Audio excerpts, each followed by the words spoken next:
Hi guys, I'm RDW and welcome to RDW Review. First off, I'd like to apologise for my recent absence.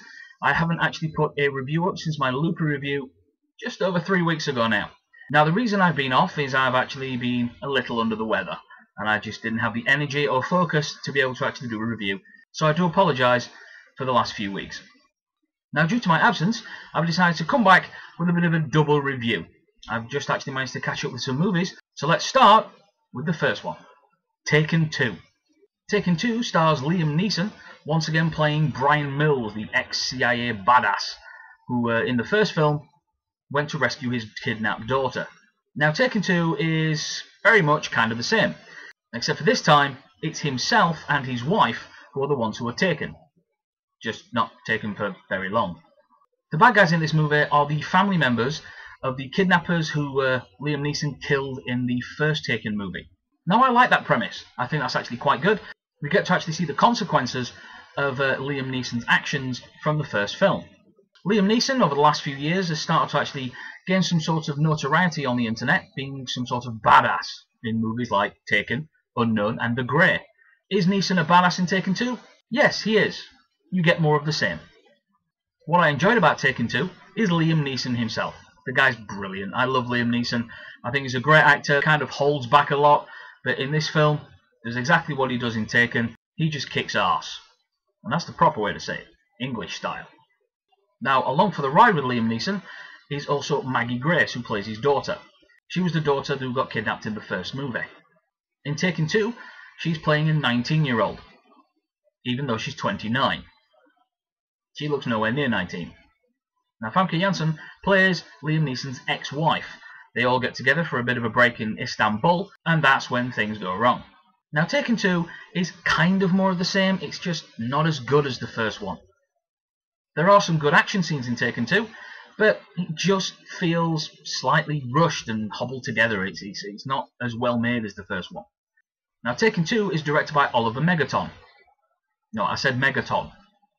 Megaton is not brilliant with fighting. He's not great with hand-to-hand combat. Too much shaky cam in this to really kind of know what's going on. The other action scenes, such as the car chases and the shootouts, they're well enough done. They're enjoyable enough to sit back and enjoy the ride. It's just that the fight scenes aren't exactly well done. Is Taken 2 a deep movie? Hell no. Is it a fun movie? Mostly yes.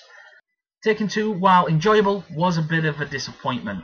After I left the cinema, I kind of thought to myself, was that a good film? And I thought, yeah, it was.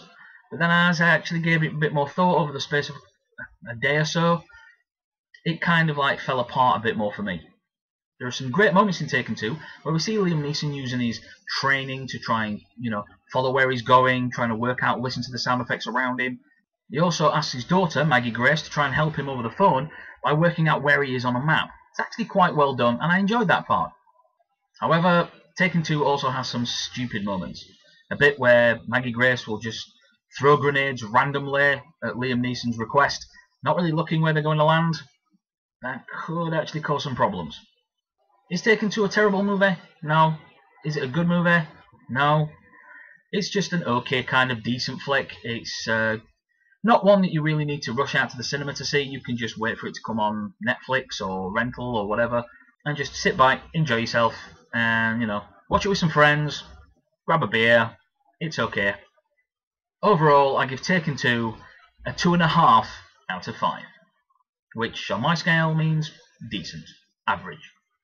Now the second movie I'm going to review today is Sinister. Now Sinister is a horror movie starring Ethan Hawke. Ethan Hawke plays Ellison Oswald. He's a true crime writer who's just bought the new family home. The only thing is, the family home is where a set of murders have just happened, and he wants to investigate more for his new book. On moving day, he finds a box of 8mm film home movies in the attic. Now when Ethan Hawke starts to actually watch these home movies, there's a little bit more to the movies than what he first thought. Now I'd seen quite a few reviews before going to watch Sinister about how it's a very scary movie. It was, kind of really separating the men from the boys, that type of thing. Is it that kind of film? No. Is it a scary film? Half yes, half no. Now, what I enjoyed about Sinister was the atmosphere. The atmosphere for me was absolutely brilliant. I loved it. The music in this film really built up the tension and was used mostly very, very well. I also thought Ethan Hawke in the film was brilliant. It's his first ever horror movie performance, and I thought he did a great job conveying the fear through the whole film. Some people may think Sinister is a little bit slow in places. For me, I actually thought it was actually paced very well. You got to really know the characters, you got to know the family, which actually, made you connect with them a lot more. Now, there are some bits in Sinister that are genuinely scary. The tension really builds up, it really starts to give you a chill. That's the kind of horror film I really enjoy. And as I said earlier, the music was used really well in places, and it really did build up the tension brilliantly. However, one of the major downfalls for me for Sinister was the overabundance of jump scares. Now, I'm fine with jump scares if they're used right, if they're not overdone. In Sinister, for me, there was slightly more than what were needed. If you're a horror movie fan like I am, you could kind of see jump scares coming a mile off with the way that the actual angle of the camera was, the way that the shot was placed. You could tell it was coming. There was also a few jump scares in there which were just blatantly unnecessary, especially near the end of the film. There's a couple thrown in there that's not really needed.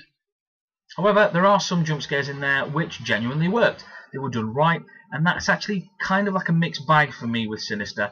I did enjoy the film, but it really could have been so much more. There is one thing I have to say about Sinister though, is go to the cinema to watch it.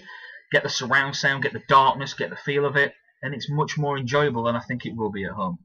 Overall, I give Sinister a 3 out of 5. That's good.